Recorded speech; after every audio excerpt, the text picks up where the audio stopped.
नमस्कार बार्शीकरांनो, क्लास लावायचा आहे तर हा व्हिडिओ नक्की पहा. नमस्कार, माझं नाव अनुराधा दीपक करवा. रिंग रोडला गारवा हॉटेलच्या समोर स्माइली किड्स क्लब म्हणून माझे क्लासेस चालू आहेत. माझा संपर्क नंबर आहे 8329957013. पुन्हा एकदा सांगते 8329957013. त्या क्लासमध्ये तुम्ही किती वयापासून ते कितवीपर्यंत क्लासेस घेता? मी LKG पासून ते 6वी ते 7वी पर्यंतच्या मुलांना शिकवते. वैदिक मॅथ्स शिकण्यासाठी मुलं आपल्याकडे 9वी 10वीची सुद्धा आहेत. बरं, आणि कुठले क्लास तुम्ही घेता त्यांच्याकडे?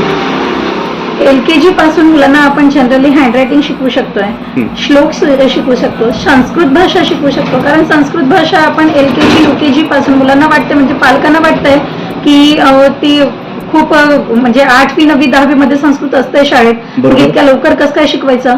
पण LKG UKG पासून जर का मुलांना संस्कृत शिकवलं तर ऑब्व्हियसली त्यामुळे तुमचं मराठी आणि हिंदी इंग्लिश व्याकरण सुद्धा खूप जास्त फरक पडतो आणि मुलांमध्ये बोलण्यामध्ये स्पष्ट उच्चारण, शुद्धता हे सगळं त्यांचं वाढतं. आता सध्या काही मुलं तुमच्याकडे जे शिकलेले आहेत का, संस्कृत म्हणा असं शिकले आहेत का? हो आहेत. बरोबर. LKG नर्सरी LKG ची मुलं सुद्धा संस्कृत श्लोक किंवा संस्कृत भाषा शिकलेली आहेत. त्यांची सुद्धा उच्चारण स्पष्टतामध्ये खूप फरक पडलेला आहे.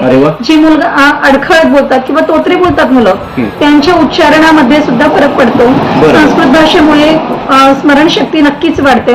उच्चारण स्पष्टता, अडखळत बोलणं किंवा स्पीच थेरपी आपण जे म्हणतो, ती स्पीच थेरपी आपण संस्कृत भाषेतूनच करू शकतो. हो. याच्यासोबतच आपण मिड ब्रेन ऍक्टिव्हिटी म्हणजे गांधारी विद्या सुद्धा आता ओळखली जाते, जिला डोळ्याला पट्टी बांधून मुलं रंग ओळखू शकतात किंवा लिहू शकतात, ड्रॉइंग काढू शकतात, वाचू शकतात. अशी काही मुलं तुमच्यापाशी आहेत का, म्हणजे ट्रेन झालेली किंवा तुम्ही शिकवलेली? माझ्याकडची विद्यार्थिनी आहेत. 1-2 विद्यार्थिनी तर खूप छान वाचतात. किंवा आता मागे तन्वी शाळा म्हणून जी विद्यार्थिनी आहे माझी, तिने सायकलिंग करून दाखवलेली होती. वॉकिंग, सायकलिंग, स्केटिंग किंवा रीडिंग, ड्रॉइंग, ह्या सगळ्या ऍक्टिव्हिटी मुलं डोळ्याला पट्टी बांधून करतात. श्रद्धा मुळे नावाची पण एक मुलगी आहे, ती सुद्धा खूप छान वाचते. म्हणजे कोणतेही पुस्तक तुम्ही बारीक अक्षर सुद्धा दिलेत तरी सुद्धा डोळ्याला पट्टी बांधल्यानंतर ती खूप छान वाचते.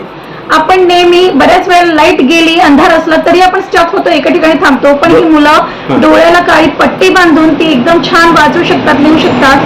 खरं तर याचं कारण एकच आहे की मुलांचं कॉन्सन्ट्रेशन तितकं वाढलेलं असतं. आपलं कॉन्सन्ट्रेशन असतं, आपण उघड्या डोळ्याने सुद्धा व्यवस्थित वाचू शकत नाही. बरोबर. पण मुलं डोळे बंद करून सुद्धा वाचू शकतात. अशी मुलं काय कुठल्या स्पर्धेला गेली होती का तुमची? अशी मुलं स्पर्धेला नाही जात, पण याचा उपयोग त्यांना आयुष्यभरासाठी होतो. आपण गांधारी विद्या जी एकच वेळेला शिकवतोय, ह्याचा 5 ते 6 दिवसाचा कोर्स असतो गांधारी विद्याचा, म्हणजे जवळपास 30 ते 35 तासाचा कोर्स होतोय तो. पण त्या ते शिकून होतंय, पण त्यानंतर त्या आयुष्यभरासाठी त्यांना होतंय.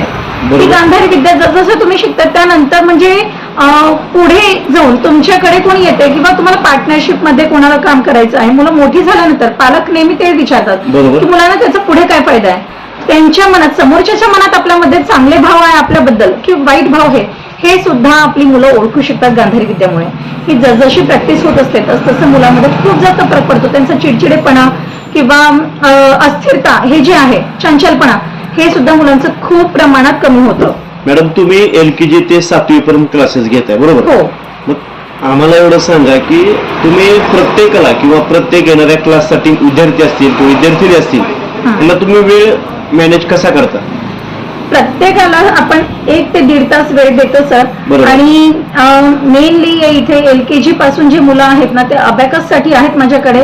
LKG ते 4th स्टँडर्ड 5th स्टँडर्ड पर्यंत आपण अबॅकस घेतो आणि 5th स्टँडर्ड नंतर आपण वैदिक मॅथ्स ही प्रक्रिया घेतो. अबॅकसमुळे कॅल्क्युलेशन स्पीड नक्कीच वाढतो. जे मुलांना म्हणजे ऍडिशन सबस्ट्रॅक्शन हेच असतंय 4th स्टँडर्ड पर्यंत, पण 5th स्टँडर्ड नंतर मुलांना अल्जेब्रा, ज्योमेट्री हे 2 कन्सेप्ट येतात.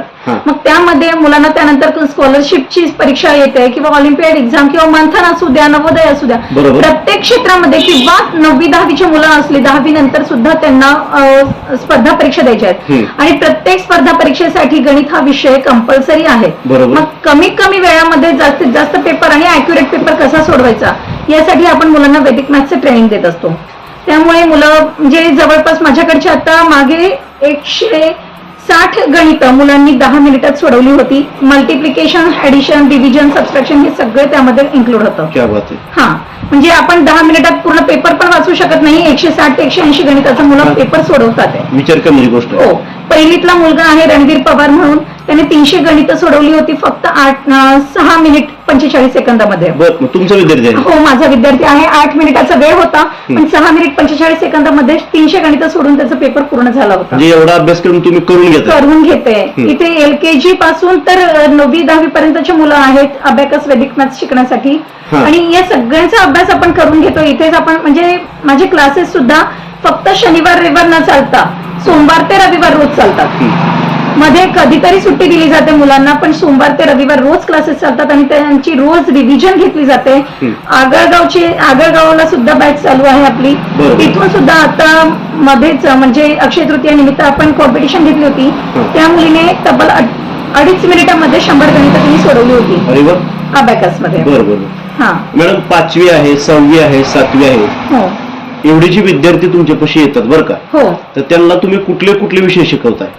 मी मॅथ्स आणि सायन्स 5वीच्या नंतरच घेत नाही, बाकी सगळे विषय घेते त्यांचे ट्युशनसाठी किंवा वैदिक मॅथ्स मुलांसाठी घेतेच आहे. अबॅकस वैदिक मॅथ्स प्रत्येकाची फी वेगवेगळी आहे. अबॅकस वैदिक मॅथ्सची फी वेगळी आहे, ट्युशनची फी वेगळी आहे, गांधारी विद्याची फी वेगळी आहे, किंवा आपण हस्ताक्षर घेतोय छोट्या मुलांसाठी. आणि मुलांना आता माझ्याकडे मागे ट्युशनसाठी म्हणून एक पॅरेंट्स आले होते, ट्युशन लावायची आहे, पण त्या मुलाला अक्षर ओळखही नव्हती. 5वीतला विद्यार्थी आहे तो, बरोबर, नाव नाही सांगणार. 5वीतला विद्यार्थी आहे, त्याला अक्षर ओळखही नव्हती, पण मेहनत त्याच्यावर इतकी घेतलेली आहे की अक्षर ओळख सोडून आता तो मुलगा पूर्ण धडा वाचू शकतोय मराठीतला. खूप छान प्रगती झालेली आहे त्याची. मला सांगा, आता मॅडम तुमच्यापाशी विद्यार्थी आले असतील, विद्यार्थी आले असतील, बरोबर आहे का? काही हुशार असतील, काही जवळ जमत नसेल, हो, पण तुमच्यापाशी क्लास केल्यानंतर त्या वडिलांच्या असतील किंवा त्यांच्या घरातल्या लोकांच्या प्रतिक्रिया काय येतं तुमच्याबद्दल? त्यांना पुढे क्लास कंटिन्यू करायचीच आहेत, कारण जी मेहनत मी घेते त्या मुलांमध्ये, त्या विद्यार्थ्यांवर, ती मेहनत ते पालक स्वतः सांगतात की नाही आमची मुलं खरंच इतकं करत नव्हती किंवा घरी. आणि मी एक विशेष आहे की घरी मी काही अभ्यास सांगत नाही, कारण काय असतंय ना, घरी होमवर्क दिला तर मुलं पुढे यायला कंटाळा करतात. त्यांना ऑलरेडी शाळा असते, शाळेचा होमवर्क असतो, मुलांना इथे क्लासमध्ये ते पाठवतायत आणि त्यानंतर पुन्हा घरी जाऊन होमवर्क करायचा, त्यांना स्कूलचा होमवर्क करायचा, मग ते कंटाळा करतो, ताण जास्त होतोय मुलांना आणि मग त्यांना नको वाटतं. त्यापेक्षा मी घरी अभ्यास देतच नाही, त्यापेक्षा जे काही आहे ते इथेच रमत गमत त्यांना करून घेत असते. त्यामुळे मुलांच्या पण आणि पालकांच्या सुद्धा त्याबद्दल प्रतिक्रिया खूप छान आहे. जर काही मुलं असतील किंवा मुली असतील, त्यांना जर क्लासेस लावायचा असेल तर तुमचा बार्शीमधील पत्ता सांगा फक्त एकदा. माझं गारवा हॉटेलच्या समोर रिंग रोडला स्माइली किड्स क्लब म्हणून आहे, भराडिया कॉम्प्लेक्स मध्ये गाळा घेतलेला आहे. स्माइली किड्स क्लब म्हणून आहे, गारवा हॉटेलच्या समोर. इथे येऊन ते भेट देऊ शकतात रिंग रोडला. आणि काही पालकाला तुम्हाला तुमचा कॉन्टॅक्ट नंबर असेल तर तोही सांगा, जेणेकरून ते फोनवरती तुम्हाला बोलू शकतील किंवा काही माहिती विचारू शकतील. नंबरही सांगा एकदा. 8329957013. नंबर परत एकदा सांगा. 8329957013 हा नंबर आहे. धन्यवाद. तुम्ही विचारून किंवा इकडे येऊन भेट दिली, क्लासमध्ये येऊन भेट दिली, विचारपूस केली तरी चालेल, आणि फोनवर काही विचारली माहिती तरी आपण सांगू शकतो.